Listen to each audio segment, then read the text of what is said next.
मराठा आरक्षण आंदोलनकर्ते मनोज जरांगे यांनी मुंबईमध्ये आंदोलन केल्यावर सरकारने हैदराबाद गॅझेटची अंमलबजावणी करण्यास मान्यता दिली होती। या गॅझेटनुसार ज्यांच्या नोंदी असतील त्यांना कुणबी प्रमाणपत्र मिळवण्यासाठी गाव पातळीवर समिती गठीत करण्यात आलेली होती। कुणबी प्रमाणपत्रासाठी तालुकास्तरीय समितीकडे अर्ज सादर करावा लागणार होता। हा जीआर काढून 3 महिने झालेत। 3 महिन्यामध्ये मराठवाड्यामधल्या 8 जिल्ह्यातून 594 अर्ज प्राप्त झालेत।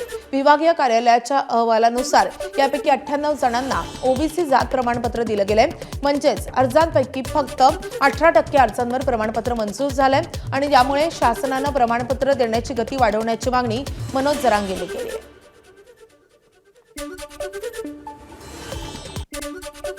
सरपंच संतोष देशमुख यांच्या हत्या प्रकरणाची सुनावणी आज बीड जिल्हा विशेष सत्र न्यायालयामध्ये होणार आहे। या प्रकरणात आज फ्रेम चार्ज होण्याची शक्यता आहे आणि ज्यामुळे आरोपींच्या विरोधात अधिकृत कारवाईमध्ये पुढील टप्पा होणार आहे। राष्ट्रवादीचे नेते झिशान सिद्दीकींची सुरक्षा कमी केल्याबद्दल मुंबई उच्च न्यायालयाने राज्य सरकारची खरडपट्टी काढली आहे। प्रथम दर्शनी चुकीच्या हेतूने सुरक्षा कमी केल्याचे निरीक्षण मुंबई उच्च न्यायालयाने नोंदवले आहे। सुरक्षा कमी केल्यानंतर झिशान सिद्दीकींना काही झालं तर जबाबदार कोण असा सवालही मुंबई हायकोर्टाने उपस्थित केला आहे।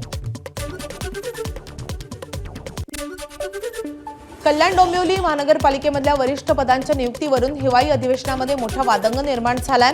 मुख्य उद्यान अधीक्षक संजय जाधव यांच्या उपायुक्त पदावर नियुक्तीवर प्रश्न उपस्थित केला गेला होता, कारण ते तांत्रिक पदावरून येत असल्याने नियमभंग झाल्याचा आरोप करण्यात येतोय। आमदार अनिल परब यांनी या नियुक्तीवर गंभीर प्रश्नही उपस्थित केले होते। हिवाळी अधिवेशनामध्ये हा मुद्दा मांडल्यानंतर महानगरपालिकेच्या आयुक्तांनी तत्काळ संजय जाधव यांचं अतिरिक्त आयुक्तपद रद्द करून त्यांना मूळ पदावर रुजू केलंय। मुंबई महापालिकेमधल्या कचरा घोटाळ्याच्या विरोधात मनसेने महापालिका आयुक्त भूषण गगराणी यांच्या बैठकीमध्ये धडक देत गोंधळ घातलाय। मनसेचे नेते संदीप देशपांडे यांनी काही दिवसांपूर्वी पत्रकार परिषद घेऊन कचरा व्यवस्थापनाशी संबंधित टेंडर प्रक्रियेमध्ये मोठा घोटाळा होत असल्याचा दावा केलेला होता आणि या प्रकरणी आयुक्तांना वारंवार भेटीची विनंती करू नये वेळ न मिळाल्यामुळे मनसे आता आक्रमक झाले आहे। यावेळी आयुक्तांच्या सुरू असलेल्या बैठकीमध्ये प्रवेश करून त्यांनी आंदोलन केलंय। त्यांच्या या अचानक प्रवेशामुळे बैठकीमध्ये काही काळ गोंधळाचं वातावरण निर्माण झालं होतं। आयुक्त गगराणी यांनी या प्रकरणावरील टेंडर प्रक्रिया अद्याप पूर्ण झालेली नसल्याचं स्पष्ट केलंय। तसेच या संदर्भात मनसेला लवकरच लेखी उत्तर देण्याचं देखील आश्वासन दिलंय। नांदेडच्या मुदखेड तालुक्यामधल्या वाडी नियमतुल्ला गावामधल्या शेतकऱ्यांना एसबीआय बँकेने थकीत कर्जासाठी नोटीस पाठवली आहे। सर्वात धक्कादायक बाब म्हणजे 2 वर्षापूर्वी निधन झालेल्या शेतकऱ्यालाही लोक अदालतमध्ये हजर राहण्याचे आदेश मिळालेले आहेत।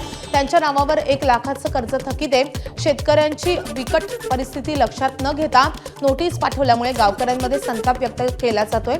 संतापलेल्या शेतकऱ्यांनी मुदखेड तहसील बाहेर खराब सोयाबीन टाकून जोरदार निषेध केलाय।